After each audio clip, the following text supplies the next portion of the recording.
Australia میں خرگوش نہیں پائے جاتے تھے۔ یہ قدرت کا فیصلہ تھا، لیکن پھر انسانوں نے فیصلہ کیا کہ وہاں خرگوش لائے جائیں۔ 1859 میں وہاں صرف 24 خرگوش لا کے چھوڑے گئے۔ بظاہر بے ضرر اور معصوم دکھنے والے ان جانوروں کی پیدائش کو کنٹرول کرنے کے لیے آسٹریلیا میں ان کا کوئی دشمن جانور یا وائرس نہیں تھا۔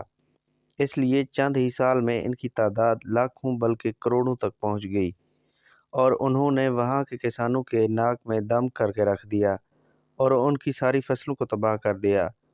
پھر آسٹریلیا کو ان خرگوشوں کے خلاف جنگ لڑنا پڑی۔ یہ لوگ سال میں 20 لاکھ خرگوش مارتے، لیکن خرگوشوں کی آبادی جوں کی توں ہی رہتی۔ ان لوگوں نے خرگوش پروف باڑیں ایجاد کیں، زہر اور شکاری بندوقوں سے بھی کوشش کی، لیکن ناکام رہے۔ مختلف طریقوں سے خرگوشوں کی آبادی ختم کرنے میں ناکامی کے بعد بالآخر ایک خطرناک وائرس چھوڑا گیا، جس سے 95% خرگوش تو مر گئے، لیکن باقی 5% پر وائرس بے اثر رہا اور دوبارہ آبادی بڑھنا شروع ہو گئی۔ آج بھی آسٹریلیا میں 20 کروڑ خرگوش موجود ہیں۔ آسٹریلیا میں اب خرگوش پالنا منع ہے اور صرف تماشا کرنے والوں کو انہیں رکھنے کی اجازت ہے۔ اگر آپ کو یہ ویڈیو پسند آئی ہے تو اس چینل کو ضرور سبسکرائب کریں۔